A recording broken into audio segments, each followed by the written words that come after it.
In the 1800s, there was an evil that was tearing the country apart.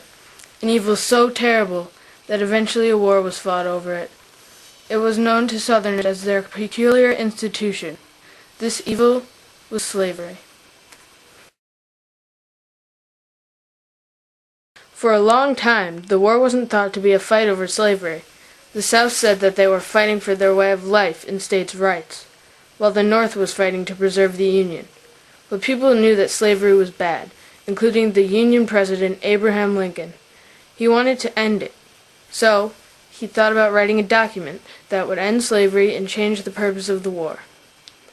But he didn't want the issuing of a document to seem like a last chance of defense. He needed a victory first. His opportunity came at a town called Sharpsburg in Maryland.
Yes, soldier? I have something to show you. What is it?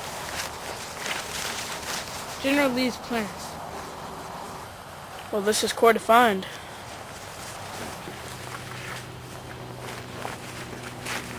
General. Yes, Colonel? Private found General Lee's plans on the ground. Here's a paper with which I cannot whip Bobby Lee, then I will be willing to go home.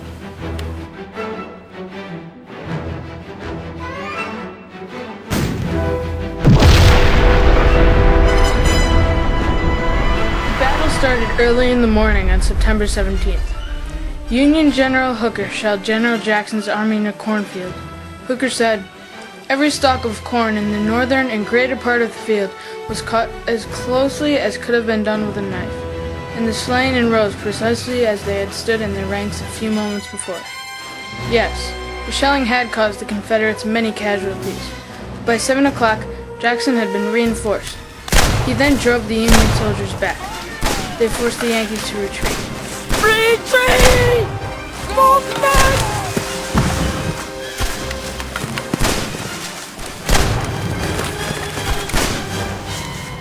One hour later, Union General Mansfield went to make up for the lost ground.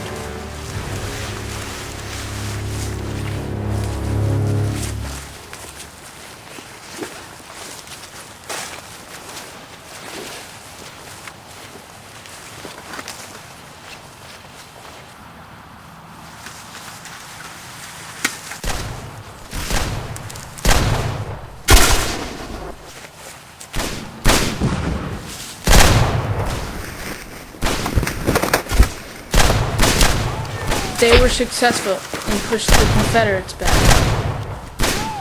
Fall back!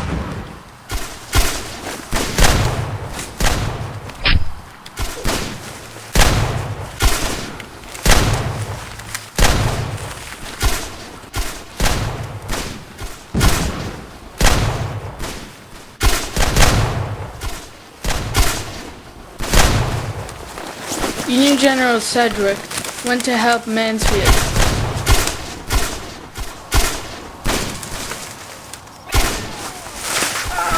They were flanked from both sides.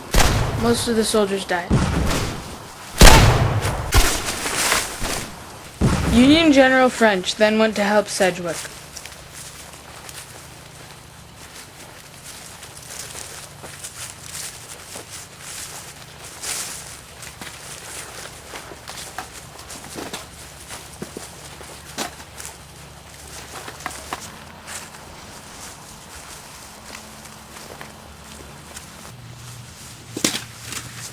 He was attacked by General Hill.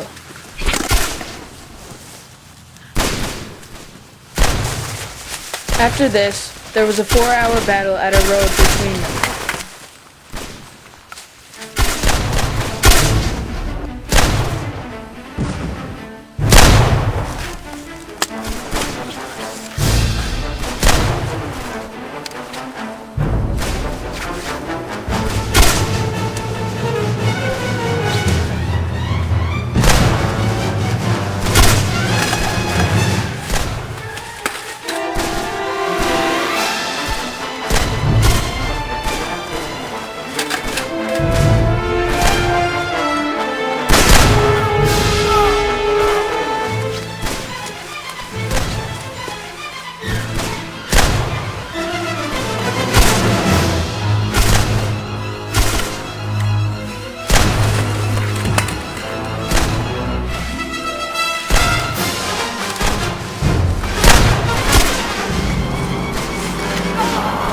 Confusion and exhaustion finally ended the battle there and at other parts of the field.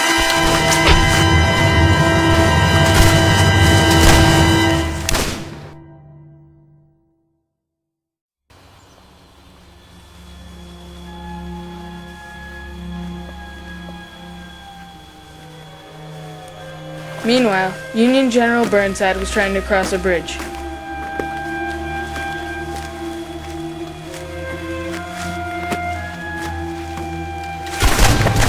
He was stopped several times.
Finally, Burnside made it across.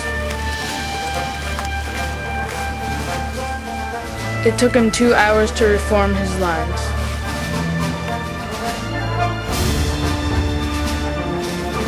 But that wasn't long enough.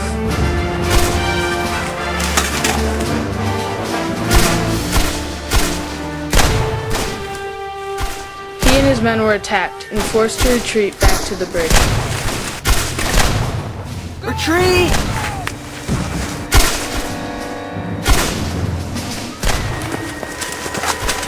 The battle ended there. The next day, Confederate General Robert E. Lee withdrew his army across the Potomac. The battle had ended quickly, but it will never be forgotten. September 17, 1862 was a very fateful day. The Union forces suffered 12,410 losses, and the Confederates suffered 10,700. These numbers combined for a horrifying 23,110 deaths. Because of this, the Battle of Antietam is often referred to as the bloodiest day in American history.